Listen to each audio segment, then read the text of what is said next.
тағы да бір ескертерлік Айболат досым, осы сенің бір неңді, осы бір мүмкіншілікті пайдаланамын. Киелі жерге барғанда, игі жақсылар, киелі жерге барғанда ешқандай шөбін жаңағыдай жұлып, басқа қылмаңыздар.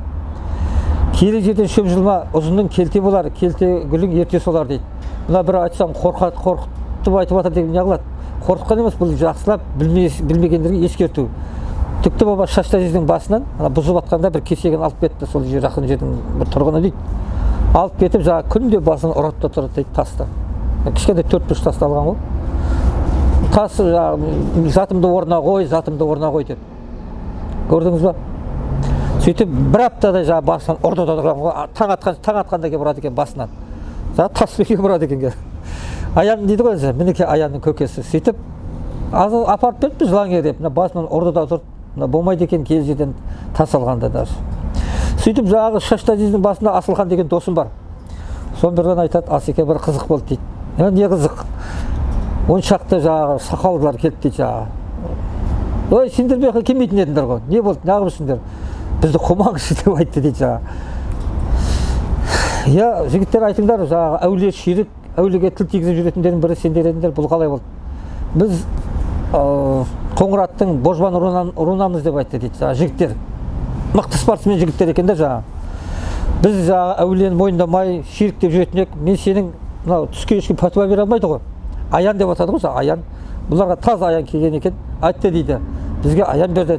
Менің жаңағы Алладан тілеп алған осындай Түкті баба Шашта жерге барасың деп айтты дейді. Құран оқисың деп Аян берді дейді. Сыр бойында Гүлбаршын деген анаң бар. Онда да зираттайсыңдар деп.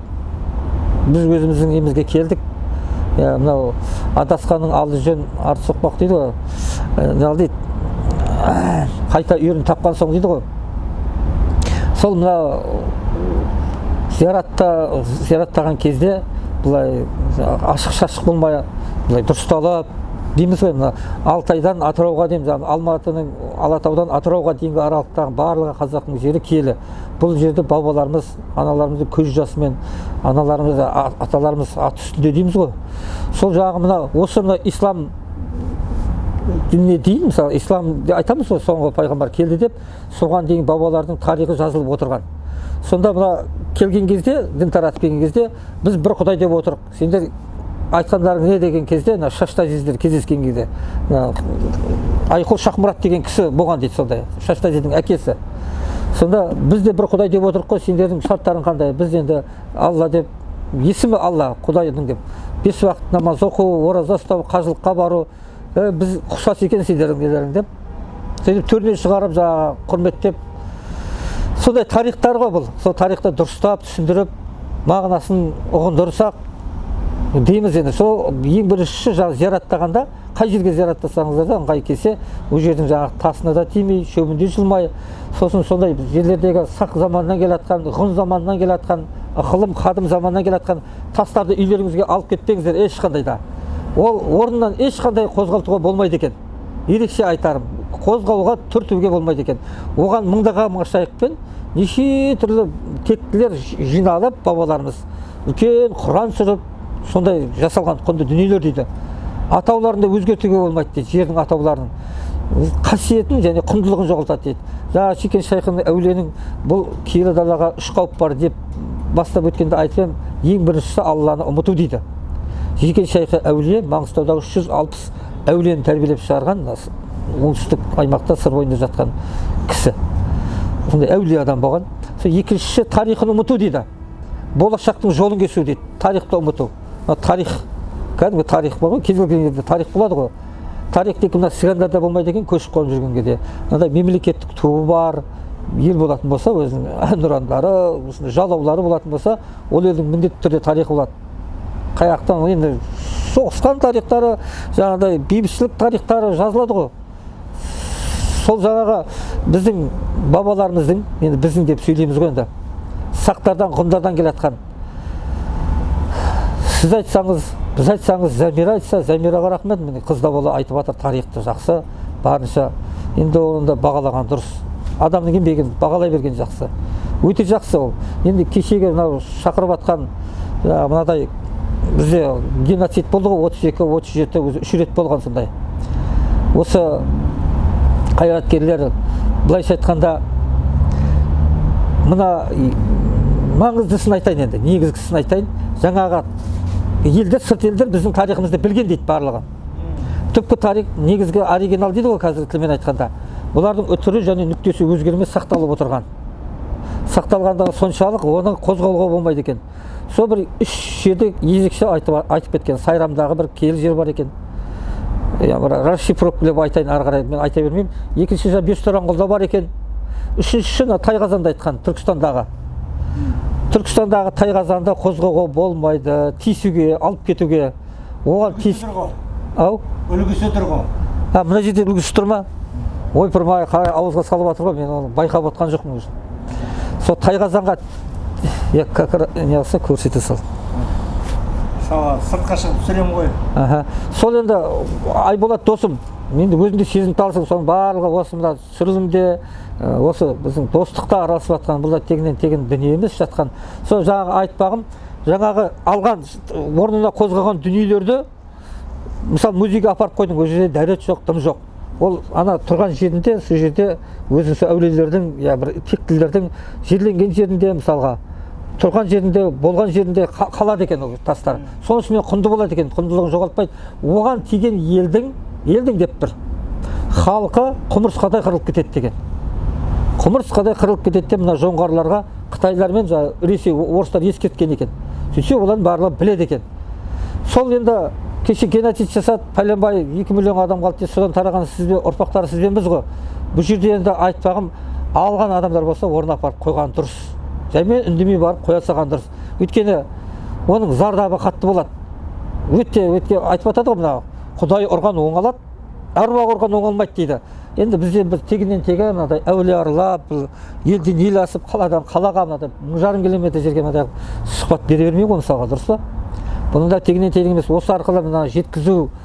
Өйткені жаңағы мысалы сенің өзіңнің бір затыңды алып кетсе ренжисің ғой, мысалға.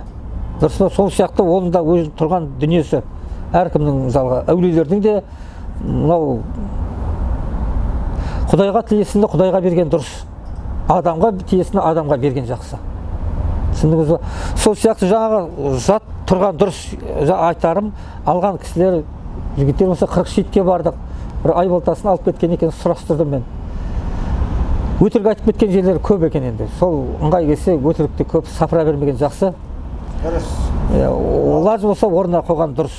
Дұрыс, екен. Адамның бәрі естіді, ұқты ғой деп ойлаймын. Есі бар адамдар. Енді мұнда қанша әулиелер жазылған? Бұнда мыңдаған әулиелер мен батырлар. Алпамысыңызда Қобыландай Сұлтан Бейбарыс, Арыстан Бабтан басталған. Құлқожа Ахмет Яссауи Хазірет. Тарих, Дуана Қожа әулиелер мен батырлар, билер. Жалпы елімізге қызмет жасаған игі жақсылар ғой. Кім сонда?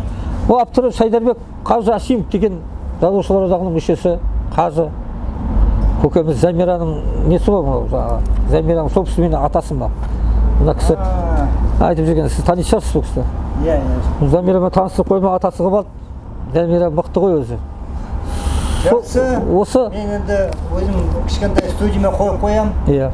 Алатын адамдар болса хабарлассын, 15 мың деп тұрсыз ғой. Иә, енді сол шама ғой, тиімді болды. Жақсы. Әсеке, ондай сұрақ, енді сіз әулие жолында жүрсіз, әулие айдағанмен жүрсіз деп ойлады. Сізге белгі бере ме? Қандай әулие, егер белгі берсе, қалай береді? Осы туралы әңгіме болсын. Негізі мына белгі аян деп атады ғой, негізі жалпы түсті айтпаған жақсы деп атады ғой. Бар ғой бір неде, бір Жүсіп пайғамбардың жорсын деп атады ғой. Жүсіпке Зылиха сұлу ғашық болған дейді ғой. Түс өзі бір нұр болып тұрады, әйелде де еркектерде ерекше нұр болады. Соған ғашық болып қалады, или жабысып қалады. Балға үймелеген әрелер сияқты ғой, балға үймелеген досым. Енді бұл жерде көп нәрсе көп екен, көргеніңнен көрмегенің деген даналық бар, көп екен. Негізі айтпай-ақ қойған дұрыс, өзі Алла тағала білдіріп қойса адамға бар ғой, сіздің жаңағы мына жүрегіне қарайды да 18 мың ғаламды көріп отыра береді екен. Әулиелеріміз сондай болған. Сосын жаңағыдай өзіне әулие атаңдар я бірдеңе қылыңдар деп жаңағы орысша айтып жүр ғой, самозванец деп жаңағы өздеріне әулие атақ тағып, ой кереметтім деп мына жерде орден тағып, тағы да бірдеңелер бар ғой. Атақ та, даңқ та, мына Бағдәулет деген Қарағандының несі бар жаңағы, имамы бар осы. Інілеріміз ғой. Сол мына Қожан Қожа деген әулиеге бір көк тасқа жаздырған дейді, соны қоймайды қайта айтып. Атақ та, даңқ та, абырой да қабір аузына дейін ғана деп жазып қойыпты. Мұхаммед пайғамбардың бір өсиетті сөздерін, хадистерін. Сол сияқты жаңағы өзі кішкентай ғана еліміз ғой мысалы. Елдің ішіндегі ел дейді. Біз енді сыр елінен болғаннан кейін өзімнің елімізді айтып қояйыншы.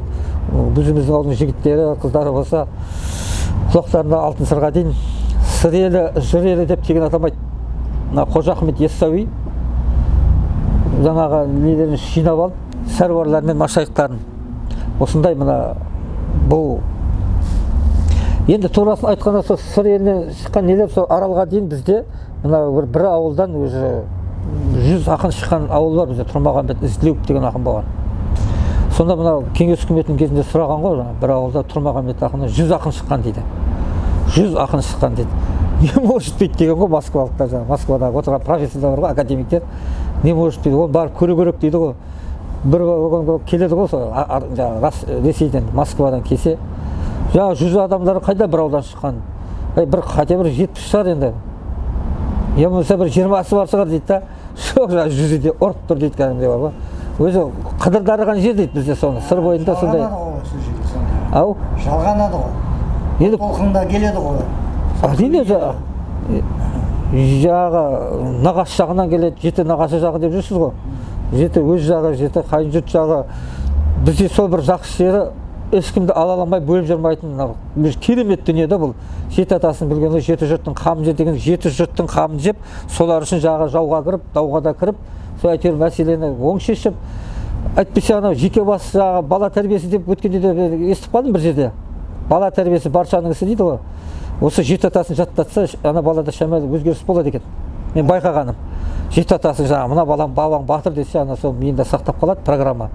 Жаңағы еркіндікте ұстаса жаңағыдай, сол Қобыланды Алпамыстың несімен өсірсе, кеше кеңес үкіметінің кезде бізде ана боевой искусствоға запрет қылды ғой. Мен Дуана Қожа деген әулиеде қызмет жасадым о баста. Сонша 10 шақты жыл қызмет жасап, 100-деген мың кісілердің арақ қоюына ықпал жасадық енді нағашым екеуміз. Жалғыз соны қоршалатып, тазалатып, Дуана Қожа ағайындар әулеттері өзі жылда құрбан айтты, 10 мың қожа келіп, қазір жақсы гүлденіп жатыр басы. Сол сияқты мына Бестораңғылды гүлдендірсек, алты ағайындымыздың басын қоссақ дейміз, алты арыстың. Оған қосқанда мен енді жаңағы біреулер аян алдым дейді да, мен аянамаса келмеймін дейді. Мен шақырған жерде шақырасың ғой бір жерге, шақырса, тойға шақырса, мен түс көрдім, түсімде тойға барған жоқпын деп, или қалай аян алған жоқпын, бара алмайын деп айта алмайсың ғой. Сол сияқты шақырған жерден қалма, шақырмаған жерге барма дейді. Біз Бестораңғылға пәленбай марта шақырып жатырық. Білсін, естісін дейміз, ғапыл қалмасын деп. Дұрыс. Бір оқиғаны айтайын, мысал үшін айтайын ол. Болған оқиғалар. Қасымда арғын кісі болды, Ақылбек деген. Осы бір кешегі қанша адамның атылуына бір белгілі бір рудың несі қатысысы болған екен да. Сол Алматыдан келе жатқан кезде жаңағы өзі мықты қызмет жасаған екен, жылап келе жатыр енді жаңағы жігіт. Інім сен көп көргенің сияқтысың, менің әкем осындай қиянат жасалған екен, қаншама адамның атылуына обал алған екен дейді да. Маған не айтасың дейді да осыған мен. Жылаудан көз ашпаймын дейді. Не істесе болады дейді да енді. Аяйсың енді, не айтасың енді, сол сияқты жаңағы қарғысына қамасын деп жатқаным ғой. Наласы біреудің айтқанның ауыз жаман, жылағанның көзі жаман, айтқанның ауыз жаман дейді ғой. Сол сияқты мына дуалауыз қазақтың екінің бірі аруақты, екі төбесінің бірі киелі. Сол киелігімізбен өзіміздің бойымыздағы Құдайдың берген Алланың қуаты бар ғой. Сосын жаңағы екінші бір зиянкес, бірдеңелерді айтып жатады ғой, мен ұната бермеймін сондай нәрсені бар ғой. Сен біреуге зияныңды тигізбей ақ қой, пайдаң тимесе, біреуге зияныңды да тигізбей ыңғай келсе. Жақсылық жасаудан жарыса берген жақсы досым. Сосын, иә. Бір сұрағым бар енді деген, Замира ханым айтып кетті, 9-шы қазан күні құрбандық шалып, қазы құртмасына ту тігеміз бе деген бір әңгіме айтты. Соған 9-шы күні сол жақта боласыз ба? Құдай қаласа, ел үшін, жер үшін шейіт болып кеткендер дейміз ғой. Аруақты еске алмаса, босағанға келген бір жетім дейді. Мына Ақбозат туралы құрбандық шалу, оны кім шығарып жүр? Қазақта бар ма? Мен естігенім, бір үлкен апа болған екен. 40-шы жылы ма екен, 24-ші жылы ма, 14-ші жылы қайтыс болып кеткен ау дейді. Ол шет елде жүріп те сондай құрбандық шалған екен Ақбозатты. Аты жөнін қазір Бибей ұмытып қалып тұрмын айтар.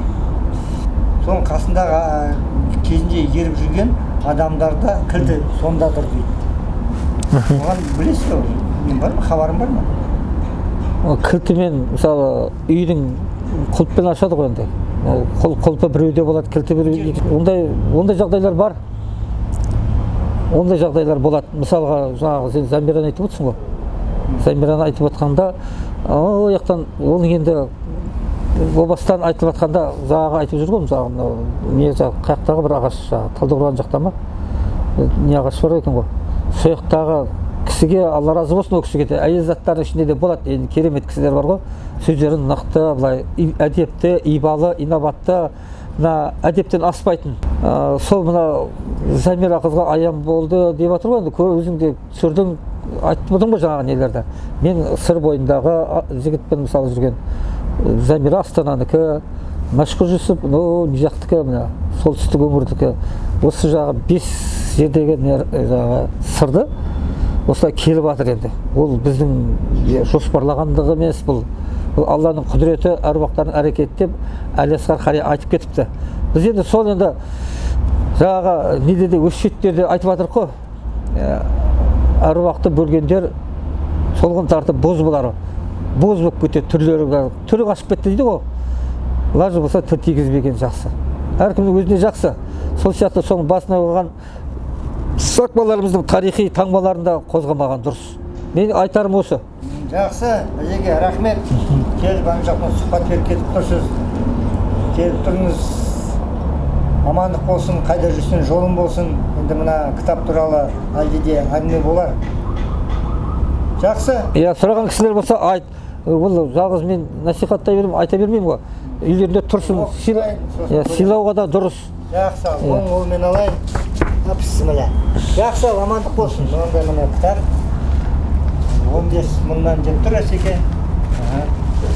Жақсы. Мына киізді үйдің ішін түсіріп алайын. Оны шамыра. Әсеке, жолың болсын. Мен тағазам. Енді көшпенділер көшеде бір концерт бірнәрсе болады ау деймін. Ойындар бола ма екен? Тағазам жақыннан түсірейін.